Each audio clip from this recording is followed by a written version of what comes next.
Alright, welcome to Exodium's Quick Bytes, where, in this case, I used to call this an unedit, but I'm just going to give it a fancier name, because why the heck not? In these videos, we don't have a script, we don't have any kind of post or pre-production.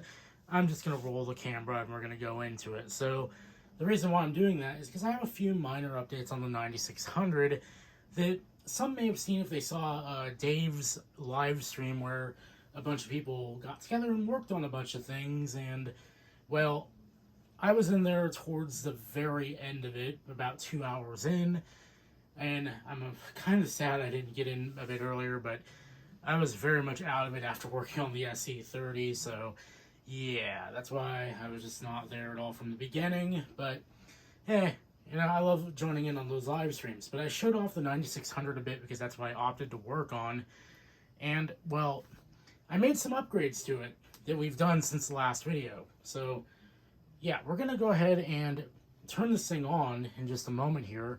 But first, let's go ahead and get this side panel off for a second. And you can see one of the fun things I've added to this machine, which is some case lighting. Now, you might notice there's some green light and there's some actually white light in there, kind of white light, I guess. A little bit of off-white, but what can you do? The green light is what I wanted to have in here for that green translucent plastic in there, but unfortunately I can't really get it inside the plastic, so it just sits on the bottom of the metal cage. And then I put some white lighting in there because, if I can come over here and grab it, these light strips, well, the green light strip is actually a little under 6 inches or so. And I figured out that it uses the same pinout as these other light strips I have here. So I decided to just put those in as an extension over where the CPU card is, so it kind of lights up the CPU card, which is pretty cool. So that is kind of fun because I want this to light up, because I do plan on, if I get a table, which Ryan is vying to get a table at VCF West, I want to be able to take the door off and have this thing kind of look pretty awesome to people passing by and looking at it. So that's why I have the case lighting in here, and he put some in his SE as well, so that's going to look pretty cool. But yeah, it looks really awesome, and if you put the door back on, it actually kind of shines through just a little bit. Get that on there. Anyway, the eagle-eyed among you might have noticed some changes in there. So here we are looking at Mac OS 7.6, which really isn't going to show us too much going on here. So what I'm going to have to do is actually come over here, and we're going to go to the startup disk.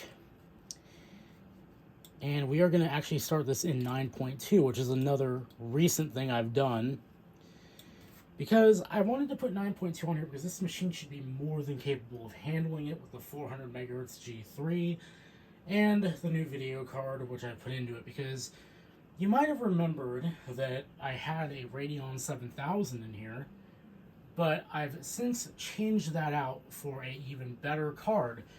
Now, this is actually kind of overkill for this machine, because I don't know if the card's actually going to make a real big difference with everything else kind of bottlenecking it a little bit. But I got my hands on a, a Radeon 9200 LE. And that comes by way of my friend Jack, who very kindly gave it to me in trade for some things. And I couldn't get it working at first. I put it in my G3 blue and white, and it would just lock the system up every single time it tried to boot. But I figured out that's because that is one of the cards that does not like the built-in drivers in Mac OS. And by that I mean like the ones for the Rage 128 and other ATI accelerators. So you have to actually install the drivers before you put the card in, or you can just hold Shift to disable all extensions, then install the driver, then restart with the drivers installed, and you should be good to go. You can also just disable the ATI extensions and it'll work as well there too.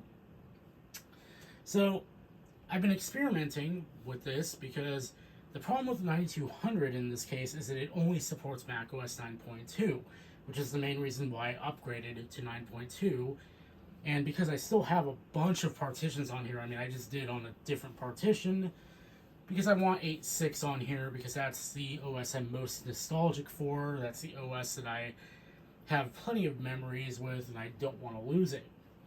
So we left that there, and I used a little bit of a trick here because, well, first we'll get into Apple System Profiler, so show this stuff off. As we can see right there, I almost have as much video memory as I have built-in memory, which is kind of crazy to think about. 128 megabytes, jeez, it's a lot.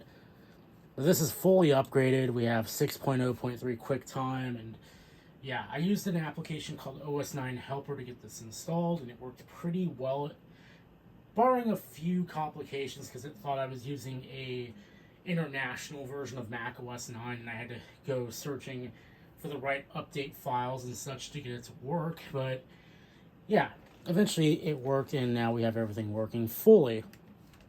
So here's our good old Radeon 9200 LE RV280, and it's working perfectly fine. I can play Unreal and Unreal Tournament, and they'll kind of work. I believe they run at 30 FPS for whatever reason, and they're a little bit laggy, but what can you do, unfortunately? That's why I'm thinking the card is a little bit bottlenecked, because it doesn't feel like it's really performing much better than the Radeon 7000 that was in here. But this machine is just made to be overkill, even if it comes at diminishing returns, so that's why I just sent it anyway, even though it arguably does not get along so well in here. And it's working perfectly fine now. So the trick is I've actually gone over to my system folder on my macOS 9.2 volume, and we go over here and we go to extensions, and somebody, I believe in the Tinker Different forums or the Discord, I can't remember, they were kind of cracking a joke about how macOS 9.2 is just 8.6 with a bunch of OS 10 crud installed. And that kind of is what gave me the idea to do this. Now, I've already kind of done this before with USB extensions, because 8.5 and 8.6 do not have full USB support. By that I mean things like thumb drives, floppy drives, whatever you connect to the USB port that isn't like a printer or a keyboard, I believe, will not work so well, and it'll probably complain that the stuff is not installed for it.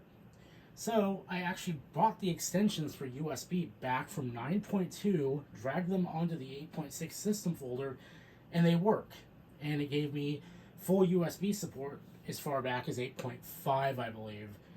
And it just works. I could plug in a USB drive, it picks it up perfectly fine, everything works great. So that was my plan here. I just wanted to come in here, grab the ATI files, because the installer will check and it will not run on 8 point anything. I grabbed the extensions, brought them back to 8.6, and they seem to work. So what I'm going to do, I'm going to close all this out, and we're going to reboot the machine by going to Startup Disk, 8.6, reboot. And we're getting no chime because this is actually connected up to my audio system, which is not powered up at the moment. Rest assured it will chime if I do unplug it. So let's go ahead and boot, but in the nature of this being a quick bite, I'm not going to cut the camera because I'm going to have to rejoin the video at a later time. One thing I really don't care for on this machine, though, as much as I love it, is for some reason the boot process takes forever, even if I put an SSD in this. And I'm guessing that's because it has to ping all the internal drives, it has to look for the SATA card, it sees the SCSI card also installed in here. It's like, okay, which of these devices are bootable, blah, blah, blah, blah, blah, and has to go through all this wonderful BS, and here we go. Now we're booting an 8.6. Now, what's funny is anybody who's seen the drive benchmark spreadsheet that I did, one of my benchmarks at first was going to be how fast does it boot macOS 8.6.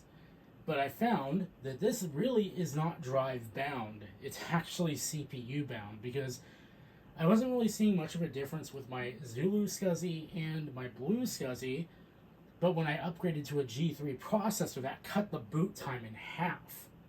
So yeah, I'm not sure why that is, but it is what it is. So that's why I decided I'm not going to make that a benchmark because, yeah, I don't want to deal with that. So, as you can see, we're fully working here. And if I go to Apple System Profiler, it will actually see the card perfectly fine. Get this control strip out of the way. 190, or that's our built-in memory. We have 128 megabytes here.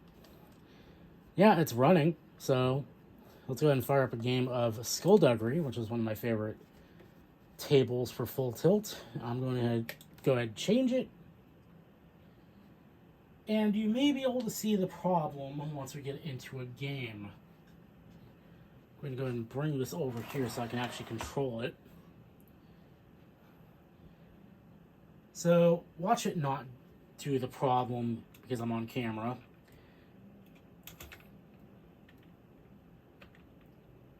It kind of isn't doing the problem, but so the problem I was having last night when I opted to maybe think about doing a video on this is I would get micro stutters. Like the ball would go do it, and it would be still playable, but it seemed really, the performance seemed really not becoming of a Radeon 9200. But now it seems to be working perfectly fine, and I'm not sure why that is. But yeah, let's go ahead and quit out of this because now it's not showing the problem. But I guess we can do some good old, whatchamacallit, Unreal. I'm just going to do Unreal because that'll just fire up without a CD installed.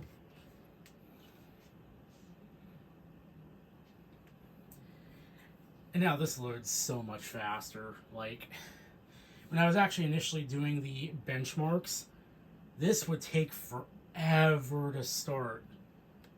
And I was starting to wonder what the problem was. If it was just my SCSI solutions. I don't know. It's weird. But now it boots fast, and I'm happy with it. So I do have a save game already. Once again, this thing is ultra fast. I do also find it funny, the digital extremes thing, because I kind of play what they're currently up to, which is Warframe. But yeah, I mean, it runs, but it feels like it's not running as fast as it should. I mean, it's kind of a solid 30 FPS, but it feels like if I look over this way, it starts to stutter just a little bit. Then again, maybe I kind of expect a little too much out of this machine for being as old as it is. I don't know. It could also be a Mac OS thing, because it feels like the Rage 128 that is in my Dimension 4100, though it is AGP, can handle way more than this machine can. So, I don't know. I do know I have plans when I can get the money to put a G4 into this thing.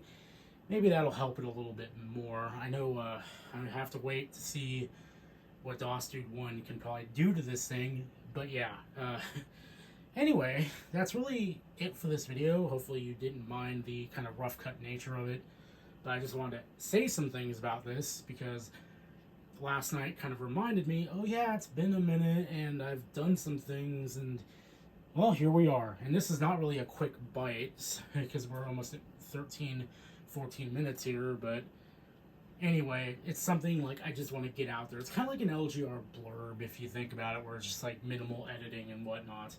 But in this case, this is no editing because it's coming straight off my phone. So hopefully you enjoyed, and well, like it if you like it, dislike it if you don't, and maybe consider subscribing if you haven't already.